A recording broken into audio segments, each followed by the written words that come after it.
Ladies and gentlemen, it is with great pleasure that I introduce tonight's guest. A man who needs no introduction. True legend of the squared circle. Master of technical wrestling. A master storyteller in the ring. He's one of the most beloved Canadian heroes of all time. And I'm very happy to call him my friend.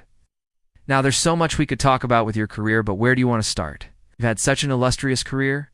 Please welcome to the show the excellence of execution. The one and only Bret, the Hitman Hart.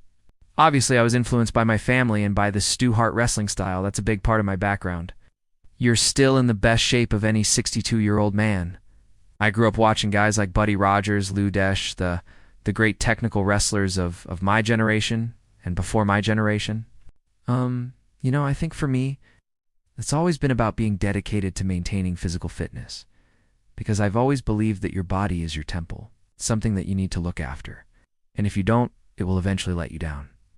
So I think it was really important for me to stay in shape, not just for the sake of performing, but more importantly for the sake of longevity.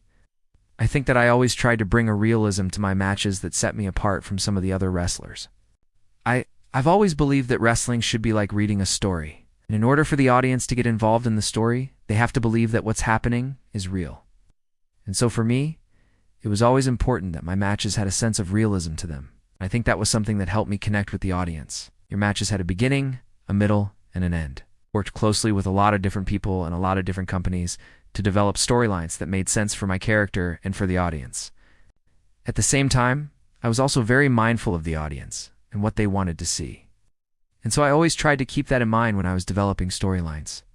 I wanted to make sure that they were exciting, that they were unpredictable, and that they kept the audience guessing. The crowd knew exactly what was going on, and each move made sense. So how did you come up with your match storylines? And that was really a big key to my career. Every move was crisp and technically perfect. So what was your secret to that? I was able to wrestle for 27 years, pretty much at the top level, and perform almost 100 weeks a year. There were so many great performers that I had the opportunity to share the ring with, but I think some of my favorite opponents were the ones who pushed me to be my best. I'm still very involved in the wrestling business. I'm still commentating. I'm still doing a lot of different things. And I'm also very involved in a lot of different charities.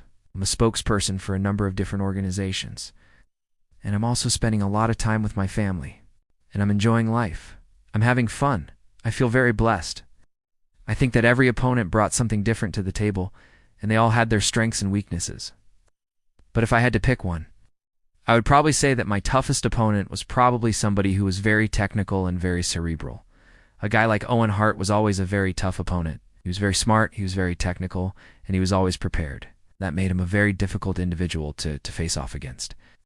And that would include guys like Shawn Michaels, guys like Steve Austin, guys like Undertaker. These were guys who really challenged me and brought out the best in me. I think that's what made those matches so special, and that's pretty grueling. And I think the only reason I was able to do that was because I took care of my body. I was leaving it all out there. I think they appreciated that. They knew that I was telling the story that they wanted to see told.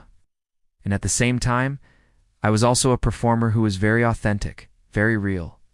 And I think that's something that really connected with the audience. I was always working on new moves and trying to make my existing moves as perfect as possible. At the same time, I was also very conscious of how I presented myself in the ring. I wanted to make sure that my ring gear was perfect, that my entrance was perfect, that everything about the way I performed was executed to the highest level. Finally, I think it was also a reflection of my personality. I'm a very detail-oriented person. I'm a perfectionist. And that's just how I am. And I think that came across in my performances as well. I also, at the same time, loved the flamboyant high flyers. Why they fell in love with you? You were a hero, not just in Canada, but all over the world. Why was that? What was your last match? Do you remember? Guys like Ricky Steamboat, guys like Tito Santana, they were all great performers, and obviously that had an influence on me as well. One of them was Edge, and the other one was Roddy Piper. And it was a pretty emotional night. It was a very sad ending to my career, but sometimes things happen for a reason. No, I'm just kidding. No, I mean, I say that in jest, but at the same time, I always believed in my own abilities. And when I performed, I always performed like I was the best wrestler in the world. And that's how you have to approach your craft, I believe. You have to believe in yourself. You have to have that cockiness, that arrogance, that edge to you. And that's what I always brought to the ring, and I think the fans appreciated it. They knew that I believed in myself, and I think that came across to them.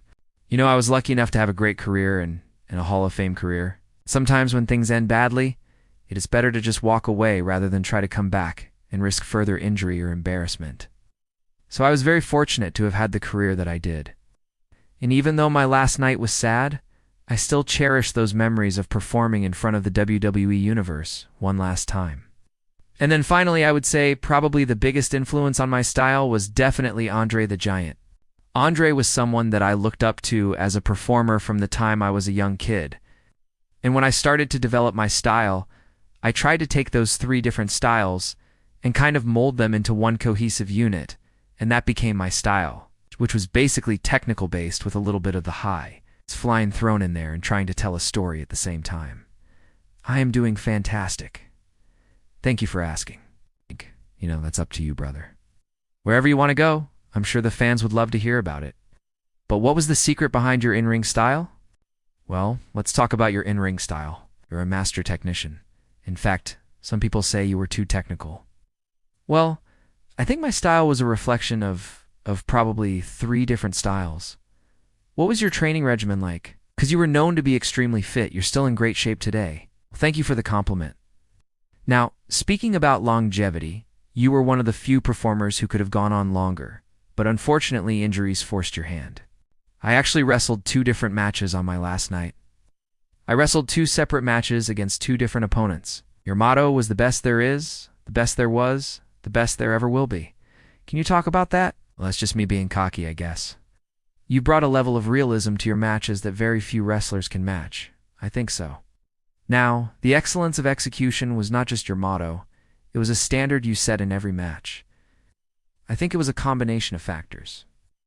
First of all, I trained very hard to perfect my craft. But excellence isn't just about what you do, it's also about who you are. And that's why the fans embraced you. I think the fans saw that I was a performer who was giving 100% every time I stepped foot in the ring. You were a master storyteller inside the ring. Well, it was a collaborative effort. Now, who were some of your favorite opponents? Who did you enjoy wrestling the most? Oh, that's a tough question. Who was your toughest opponent? That's another tough question. What's next for the Hitman? What are you currently working on? Well, I'm currently working on a number of different projects. Ladies and gentlemen, please join me in wishing Brett a very happy birthday. And thank you for watching.